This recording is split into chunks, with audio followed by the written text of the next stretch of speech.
Hello students, welcome to our YouTube channel your BSc guide. आज के इस video में हम बीएससी फर्स्ट सेमेस्टर केमिस्ट्री के यूनिट 2 की बात कर रहे थे। हम लोग simple bonding theories of molecules, उसका आज क्लास नंबर 2 होने वाला है। इसका syllabus, most important unit, chapter, topic, मतलब कौन सा यूनिट मोस्ट इम्पॉर्टेंट है, उसके अंदर के कौन से टॉपिक मोस्ट इम्पॉर्टेंट है, और यूनिट 1 को डिटेल में पढ़ा दिया हुआ है। और यूनिट 2 की क्लास नंबर 1 ऑलरेडी हो चुका है, ऑलरेडी डन है। ठीक, अगर आपने ये सारी वीडियोस को नहीं देखा हुआ है तो बीएससी फर्स्ट सेमेस्टर केमिस्ट्री की प्लेलिस्ट बनी हुई है, आप वहाँ से जा कर के देख सकते हैं। सारे लेक्चर सीक्वेंस वाइज मैंने अटैच कर दिए हैं, तो आप लोग सीक्वेंस वाइज सारे लेक्चर को देख लीजिएगा।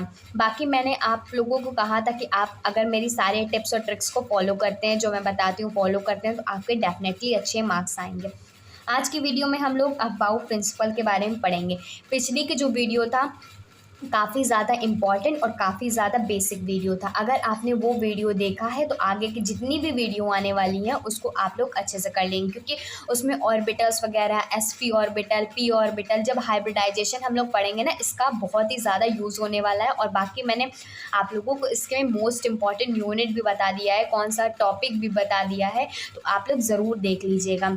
और आज के वीडियो में अबाउट प्रिंसिपल पढ़ेंगे, इसके ऊपर भी क्वेश्चन काफ़ी बन जाते हैं, इसके पोस्टुलेट्स और इसके लिमिटेशन के ऊपर। तो आज एक ही वीडियो में हम इसके पूरे बारे में देख लेंगे और उसका लिमिटेशंस वगैरह भी देख लेंगे। जो अबाउट था, ये अबाउट एक जर्मन वर्ड है जिसका मतलब होता है बिल्डअप, मतलब बढ़ाना या कह सकते हो बनाना। ठीक, तो हम लोग इसको डिटेल में पढ़ने वाले हैं, साथ ही साथ मैं इसको समझाऊंगी और प्रॉपरली जिस तरह लिखवाऊंगी आप लोगों को उतना ही लिखना है। प्रॉपर नोट्स बनाते हुए चलिएगा, ताकि आप लोगों को एग्ज़ाम के टाइम पे कोई भी प्रॉब्लम ना हो जाए। बाकी मेरी अगर ऐसे ही पूरी तरीके से गाइडेंस पाना चाहते हैं आप लोग, तो चैनल को सब्सक्राइब कर लीजिएगा, नोटिफिकेशन बेल को ऑल पे सेलेक्ट कर लीजिएगा, ताकि मेरी हर वीडियो की नोटिफिकेशन मिल जाए। अबाउट एक वर्ड है, जर्मन वर्ड है, जिसका मतलब होता है बिल्डअप। बिल्डअप अबाउ ने एक प्रिंसिपल दिया था, तो वो प्रिंसिपल क्या कहता है, मतलब ये पोस्टुलेट क्या कहता है, तो लिखेंगे the gradual addition of electron in subshell. Subshell क्या होते हैं, ये जो ऑर्बिटल है और ये हमारा जो अंदर का शेल होता है, और उसके अंदर के शेल को ही सबशेल कहते हैं, या ऑर्बिटल को शेल कह लो और उसके अंदर के जो शेल होते हैं उसको सबशेल कहते हैं। तो the gradual addition of electron in the subshell on the basis of increasing energy gives rise to new elements। जो बुक में लिखा है वैसे ही लिखवा रही हूँ, लेकिन मैं आप लोगों को प्रॉपर समझाने भी वाली हूँ, तो पहले लिख लीजिए फिर प्रॉपर अच्छे से समझेंगे भी। This principle is known as about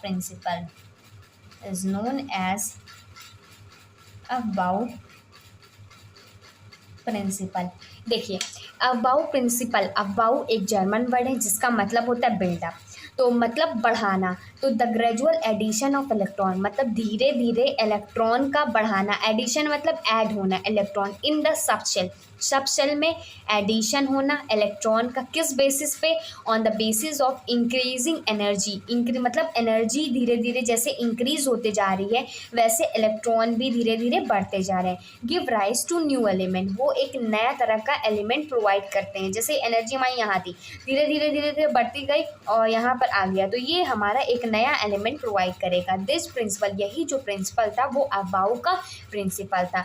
इस प्रिंसिपल के अकॉर्डिंग हमारा क्या कहता है कि ऑर्बिटल पहले कम एनर्जी वाला फिल होगा, फिर उससे बड़ी वाली एनर्जी वाला फिल होगा, फिर उससे बड़ा होगा। तो आप लोगों ने ये पढ़ा होगा, तो लिखेंगे नेक्स्ट पॉइंट, लिखेंगे the orbitals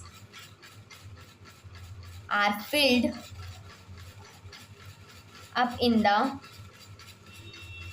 up in the order of increasing energy। Class 12 में अबाउट प्रिंसिपल तो पढ़ा होगा ना कि पहले छोटी एनर्जी फील होती है, फिर उसके बाद बड़ी एनर्जी, फिर बड़ी एनर्जी, फिर बड़ी एनर्जी। तो यही अबाउट प्रिंसिपल का मेन एप्लीकेशन यही है कि अबाउट प्रिंसिपल कहता है कि ऑर्बिटल्स को फिल किया जाता है ऑर्डर में in the term of increasing energy. अगर हमारी मान लेते हैं कि हमारे सबशेल्स हमारे डिक्रीज हुए, मान लेते हैं हमारे पास n नंबर ऑफ सबशेल 1 है, फिर 2 है, फिर ये नंबर ऑफ सबसेल है, ठीक, 3 है, और हमारा n इज इक्वल टू 4 है, n इज इक्वल टू 5 है, n is equal to 6, n is equal to 7। मतलब ऊपर से लेकर के ये हमारी एनर्जी डिक्रीज हो रही, ऊपर 1 था मतलब बढ़ती चली जा रही है। 1 था, फिर 2 था, फिर 3 है, फिर 4 है, फिर सबशेल 5 है, 6 है, फिर 7 है। ये हमारे सबशेल हो गए। मतलब एनर्जी का कुछ इस तरीके से है, तो इधर लिखेंगे एनर्जी, ठीक। एनर्जी का हमारा ये है कि इंक्रीज इन एनर्जी। तो हम जानते हैं एल की वैल्यू, हम जानते हैं एल की वैल्यू जब 0 होती है तब क्या होता है, एल की वैल्यू 1 होती है, एल की वैल्यू 2 होती है, एल की वैल्यू 3 होती है। तो जब एल की वैल्यू 0 होती है, अगर हमारे पास एक ऑर्बिटल है तो किस में फिल करते थे, 1s फिल करते थे। अगर हमारे पास 2 है, 2 ऑर्बिटल है तो क्या फिल करते थे, 2s और 2p। 3 है तो क्या फिल करते थे, 3s 3p 3d। 4 है तो 4s 4p 4d और 4f, ऐसे इलेक्ट्रॉन फिल होते थे ना। बाकी मैंने पिछले की वीडियो में बताया हुआ है।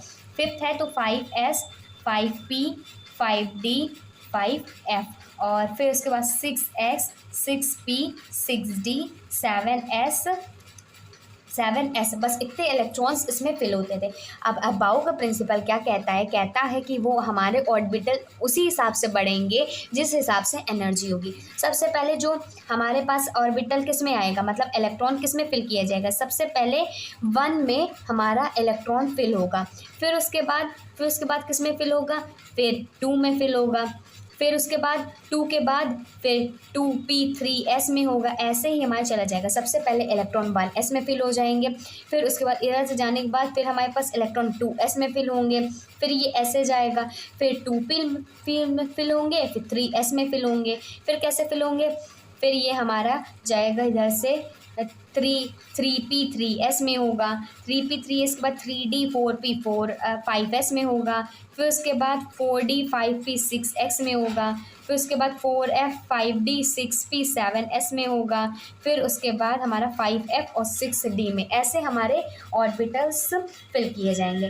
तो इसको हम लोग लिख सकते हैं, पहले 1s में होगा, फिर उसके बाद 2s में होगा, फिर 2p में होगा, फिर 3s में होगा, 1s 2s, फिर उसके बाद 2p, फिर 3s, फिर 3p हमारा बड़ा है, फिर 4s हो गया, फिर उसके बाद 4s के बाद कहाँ जा रहा है, 3d, फिर उसके बाद 4p, फिर 5s के बाद कहाँ जा रहा है, ये देखिए यहाँ से जा रहा है ना, फिर 4d में इलेक्ट्रॉन फिल होंगे, फिर उसके बाद कहाँ फिल होंगे, 4d 5p 6x के बाद जा रहा है 4f के बाद 5d, और फिर 6p, फिर 7s, फिर 5f, फिर उसके बाद 6d।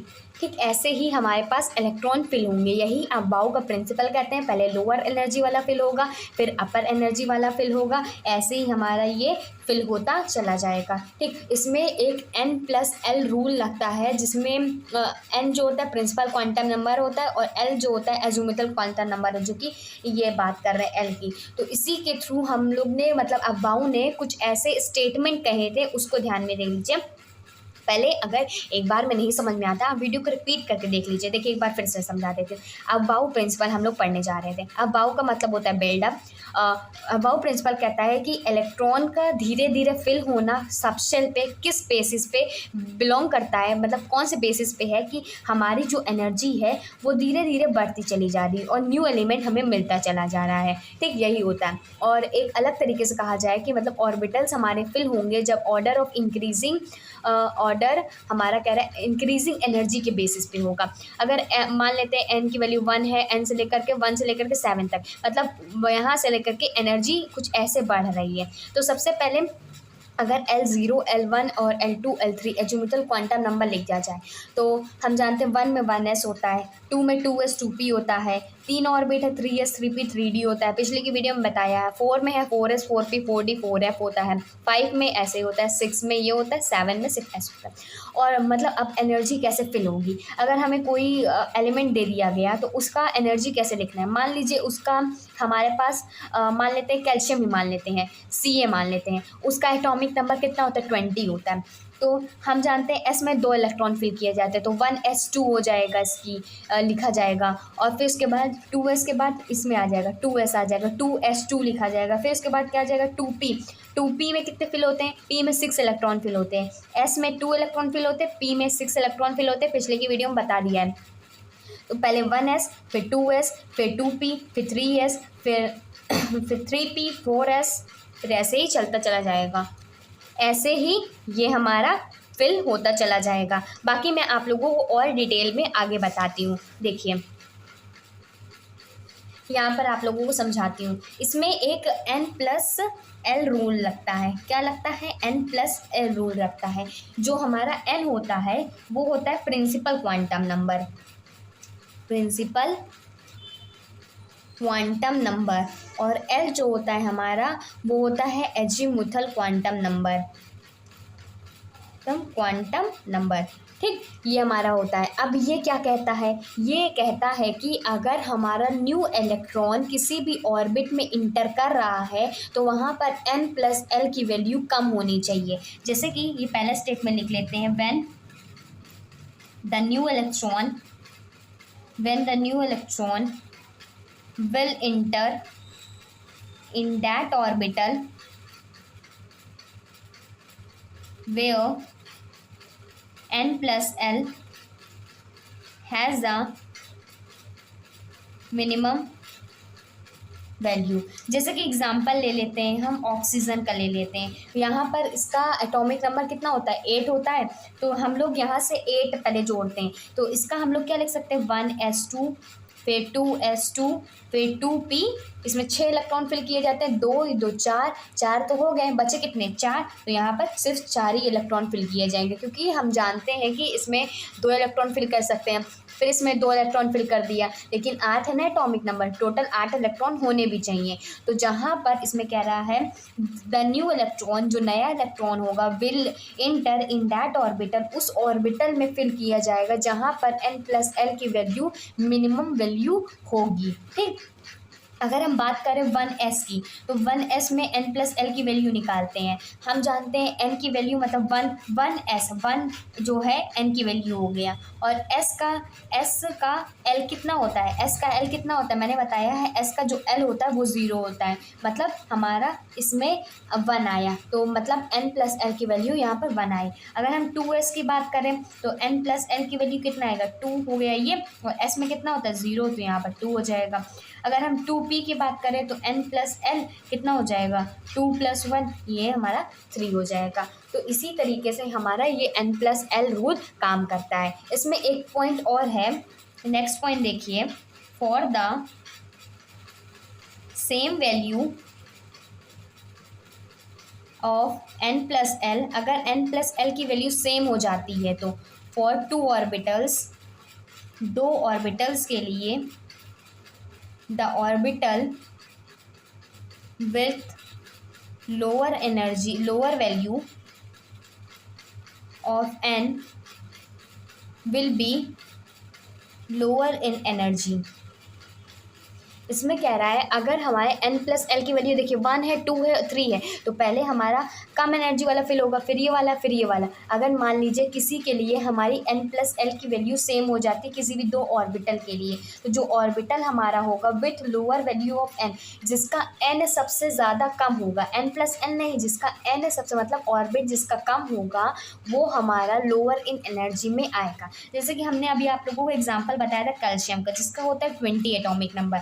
तो इसको कैसे लिख सकते थे, मैंने आप लोगों को बताया पहले 1s में, फिर 2s में, 2p में, 3s में, 3p में, 4s में, 3d में ऐसे ही इलेक्ट्रॉन फिल होंगे। तो ये हो जाएगा 1s2 2s2 2p6 फिर 3s2, इसमें 2 इलेक्ट्रॉन, इसमें 2 इलेक्ट्रॉन, इसमें 6 इलेक्ट्रॉन फिल होता है। 3s2 2 4 4 6 10 10 2 12 12 हो गया, और फिर 3p6 12 12 6 18 18 19 20, 6 4 10 2 12, 18, 18 2 20 इलेक्ट्रॉन हमारे पास ये फिल हो गया। ठीक, तो ये कैल्शियम का हम लोग इसको लिख सकते हैं। फिर इसमें अगर हम एन की वैल्यू देखते हैं तो हमारे पास देखिए जो हमारा 3p है, अगर हम 3p वाला ले लेते हैं, 3p वाला ले लेते हैं तो यहाँ पर जो n+l की वैल्यू होगी वो 3+1, क्योंकि एटॉमिक नंबर जो होता l जो होता है p का वो 1 होता है, तो कितना हो जाएगा यहाँ पर 4 हो जाएगा।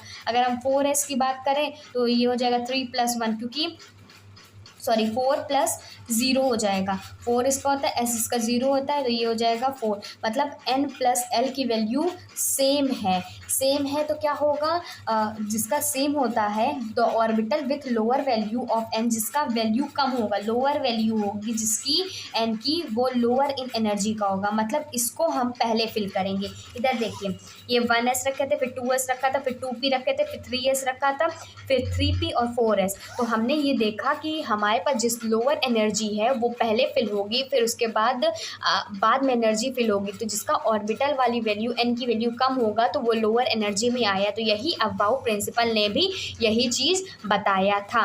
ठीक, तो ये सारी चीज़ें अगर आपको समझ में आ गई हैं तो आप वीडियो को लाइक कीजिएगा, ज़्यादा से ज़्यादा शेयर कीजिएगा। अब हम लोग कुछ इसकी लिमिटेशंस देख लेते हैं कि अबाउ प्रिंसिपल की क्या लिमिटेशंस है। अगर आपको नहीं समझ में आ रहा है ना तो आप वीडियो को रिपीट करके देखिए, बस 12th का ही पोर्शन है, बस मैंने आप लोगों को और डिटेल में इसको समझा रही हूँ। ठीक, अगर नहीं समझ में आया आप वीडियो को रिपीट करके देखिए, जितने बार देखेंगे आप लोगों को उतने बार समझ में आ जाएगा। तो अब नेक्स्ट टॉपिक डालते हैं लिमिटेशंस ऑफ अबाउ प्रिंसिपल।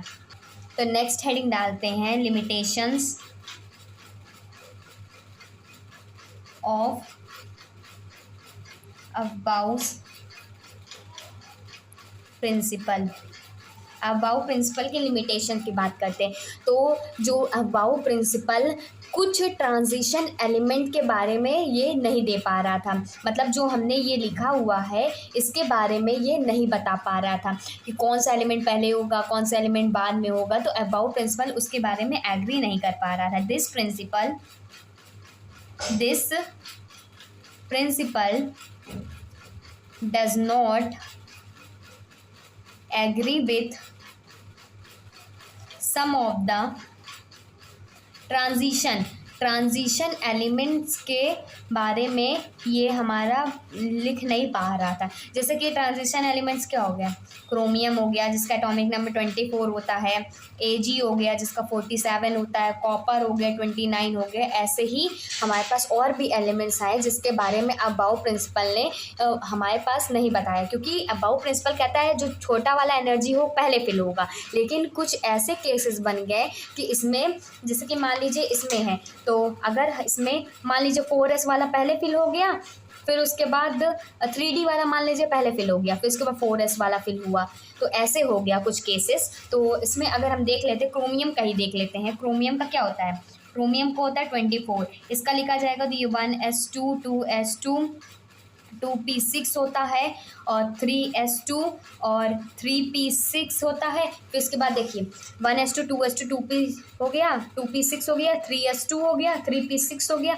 तो अब इसके बाद क्या फिल होना चाहिए, 4s1 होना चाहिए ना, 4s1 होना चाहिए और फिर इसमें 3d5 होना चाहिए। मतलब होना चाहिए 4s1 3d5, लेकिन होता क्या है, ये होता है 3d4 4s2, लेकिन ये होता है हमारा, मतलब एक्चुअल हमारा ये होना चाहिए कि ये होना चाहिए अगर हम अबाउ प्रिंसिपल की बात करें। लेकिन जो हमारा रियल है, रियल जो लिखा जाता है वो हमारा होगा 1s2 2s2 2p6 3s2 3p6 3d4 4s2। तो ये जो केस हमारा अराइज हुआ है ये अबाउ प्रिंसिपल के बारे में नहीं बता पाता है। इसमें क्यों होता है, क्योंकि जितने भी एलिमेंट्स हैं वो स्टेबल हैं और हम जानते हैं कि जितने स्टेबल होंगे, हाफ फील्ड वाले होंगे, फुली फील्ड होते हैं, ये ज़्यादा स्टेबल होते हैं। तो अगर हम देखा जाए 4s1 और 3d5, इसमें ऑड नंबर है, इसमें भी ऑड नंबर है, मतलब ये स्टेबल नहीं है, हाफ फील्ड है या तो फुली फील्ड है। तो जो हाफ फील्ड वाले होते हैं और फुली फील्ड वाले होते हैं वो ज़्यादा स्टेबल होते हैं, लेकिन ये तो ना हाफ फील्ड है ना ये फुली फील्ड है, तो ये स्टेबल नहीं होगा। ठीक, तो ये केस हमारा अराइज हो गया। तो यही हो गई इसकी लिमिटेशन। आप कॉपर का निकाल के देखिएगा 29 का, मैं बता देती हूँ लास्ट में क्या होगा। देखिए 1s2 होगा, 2s2 होगा, 2p6 होगा, फिर 3s2 होगा, फिर 4s2 होगा, सॉरी 4s1 होगा, तो 3s2 यहाँ से देख लेते हैं, 1s2 2s2 2p6, ये हो जाएगा 3s2 के बाद हो जाएगा 3p6 3p6, फिर 4s1 में फिल होगा, फिर 3d10 में फिल होगा। 29 होता है ना, 2 4 10 12 18 19 और 29। अब इसका रियल आप लोग बताइएगा और मैं बता देती हूँ कहाँ कहाँ पर चेंज है। 3p6 एज इट इज़ यहाँ पर चेंज रहेगा। अब इसमें बताइएगा कॉपर में लास्ट में यहाँ पर क्या होगा, कमेंट करके बताइएगा। जो कमेंट करके बताएगा उसका मैं आप लोगों का स्क्रीनशॉट लेकर के कम्युनिटी टैब या पोस्ट में मेंशन भी कर दूंगी। और यही बच्चे बताएंगे जो कि एग्ज़ाम को लेकर के सीरियस है, अपनी पढ़ाई को लेकर के सीरियस है और समझ में आता है। तो आप लोग अगर कोई होमवर्क दिया जाता है तो आप लोग करा ज़रूर कीजिए। बाकी कोई डाउट रहता है तो आप मुझसे पूछिए, मैं हर तरह का डाउट क्लियर करूँगी आप लोगों का। ठीक, तो कमेंट करके बताइएगा। बाकी अगर मेरी क्लास की जानना चाहते टाइमिंग तो वो है 6 PM और 8 PM पे मेरी आप लोगों को क्लास की वीडियो मिल जाएगी और आप लोग देख लीजिएगा और इसका आंसर आप लोग कमेंट करके बताइएगा। और भी कोई डाउट रहता है आप पूछ सकते हैं। ठीक, मेरे चैनल पे आप लोगों को फिज़िक्स, केमिस्ट्री, मैथमेटिक्स और इंग्लिश और कंप्यूटर साइंस, ठीक, ये फर्स्ट सेमेस्टर में मैंने ये सारे सब्जेक्ट को पढ़ा रही हूँ। अगर आप देखना चाहते हैं तो ये भी देख सकते हैं। चैनल की प्लेलिस्ट बनी हुई है हर एक सब्जेक्ट की, तो आप लोग देख सकते हैं। Till then goodbye, stay safe.